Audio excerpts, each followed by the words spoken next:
Welcome to న్యూట్యూబ్ Telugu. ఇప్పుడు AP top 10 చూద్దాం. నరసన్నపేట మండలంలోని పలు గ్రామాల్లో శ్రీ సత్య సాయిబాబా శత జయంతి వేడుకలు ఘనంగా జరిగాయి. కిల్లాం గ్రామంలో జరిగిన వేడుకల్లో ఎమ్మెల్యే బగ్గు రమణమూర్తి, తహసీల్దార్ సత్యనారాయణ పాల్గొన్నారు. పట్టణంలోని మారుతినగర్ సాయి మందిరంలో మహిళలు సాయి వ్రతాలు చేపట్టారు. సిత్రి వీధి వద్ద ఉన్న మందిరంలో నిరుపేదలకు వస్త్రాలు పంపిణీ చేశారు. ఈ వేడుకలకు భక్తులు అధిక సంఖ్యలో తరలివచ్చి స్వామిని దర్శించుకున్నారు. అమలాపురంలోని మహిపాల వీధి సత్యసాయి సేవా మందిరంలో భగవాన్ శ్రీ సత్యసాయిబాబా శత జయంతి ఉత్సవాలను రాష్ట్ర పండుగగా అధికారికంగా నిర్వహించారు. ఈ సందర్భంగా జిల్లా కలెక్టర్ మహేష్ కుమార్ మాట్లాడుతూ మానవ సేవయే మాధవ సేవగా భావించి సమాజానికి సేవలందించిన మహానుభావుల్లో భగవాన్ శ్రీ సత్యసాయిబాబా అగ్రభాగా నిలిచారని కొనియాడారు. వేద పండితుల మంత్రోచ్చారణల నడుమ ఈ కార్యక్రమం జరిగింది.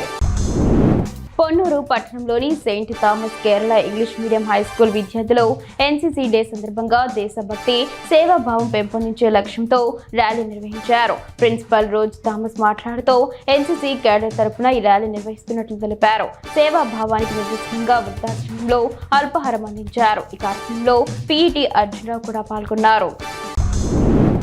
భగవాన్ సత్యసాయి బాబా శత జయంతి వేడుకల్లో భాగంగా శ్రీకాకుళం నగరంలో సత్యసాయి వాలంటీర్లు ఆధ్యాత్మిక ర్యాలీ నిర్వహించారు.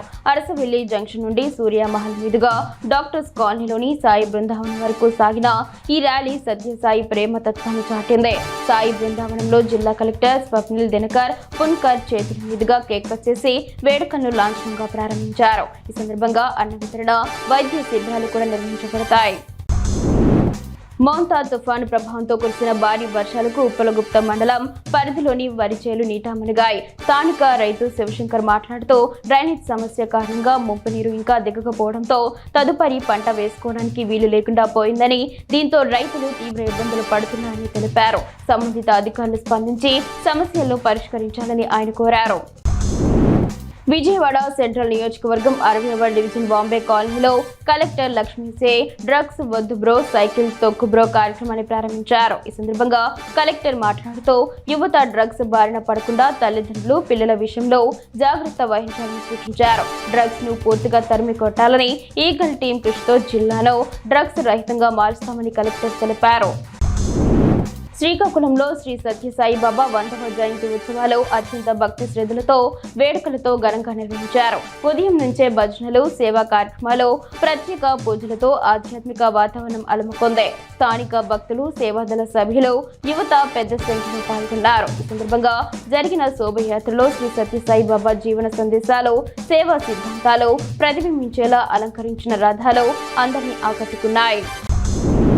పార్వతీపురం పట్టణంలో మెడికల్ కాలేజీల ఏర్పాటుకు వ్యతిరేకంగా మాజీ ఎమ్మెల్యే శ్రీ అలజంగి జోగారావు ఆధ్వర్యంలో కోటి సంతకాల సేకరణ కార్యక్రమం నిర్వహించారు. ఈ కార్యక్రమంలో రాష్ట్ర ఆర్టీఏ విభాగ ప్రధాన కార్యదర్శి దేవపల్లి నాగరాజు, పట్టణ అధ్యక్షుడు కొండపల్లి బాలకృష్ణ, బీసీసీఎల్ అధ్యక్షుడు గొర్లా మాధవ్, కౌన్సిలర్లు, సీనియర్ నాయకులు, కార్యకర్తలు పాల్గొన్నారు. ప్రజల నుంచి అపూర్వ స్పందన లభిస్తుందని జోగారావు అన్నారు. బైరెడ్డిపల్లి మండలం గౌనితిమ్మేపల్లి గ్రామం సమీప పొలాల్లో ఏనుగుల గుంపు బీభత్సం సృష్టించింది. గ్రామానికి చెందిన బీడీ బాబు ఉలవ పంటలో తొక్కి తీడి నాశనం చేశాయి. అలాగే బడే బచ్చే సాద్కు చెందిన కోత దశలో ఉన్న వరి పంటలో పశువుల గడ్డిని పూర్తిగా ధ్వంసం చేశాయి. ఈ విషయంపై అటవీ శాఖ అధికారులకు తెలియజేశారు. ఆదివారం కావడంతో ఆత్రేయపురం మండలం పరిధిలోని వాడపల్లిలో ఉన్న ప్రసిద్ధ వెంకటేశ్వర స్వామి ఆలయానికి రాష్ట్ర నలుమూల నుంచి భక్తులు భారీగా తరలివచ్చారు. వేకువజాము నుంచే భక్తులకు దర్శనాలు కల్పించినట్లు, ఎటువంటి ఇబ్బందులు లేకుండా ఏర్పాట్లు చేసినట్లు ఆలయ ఈవో చక్రధర్రావు తెలిపారు. భక్తుల రద్దీని దృష్టిలో ఉంచుకొని అధికారులు ప్రత్యేక ఏర్పాట్లు చేశారు.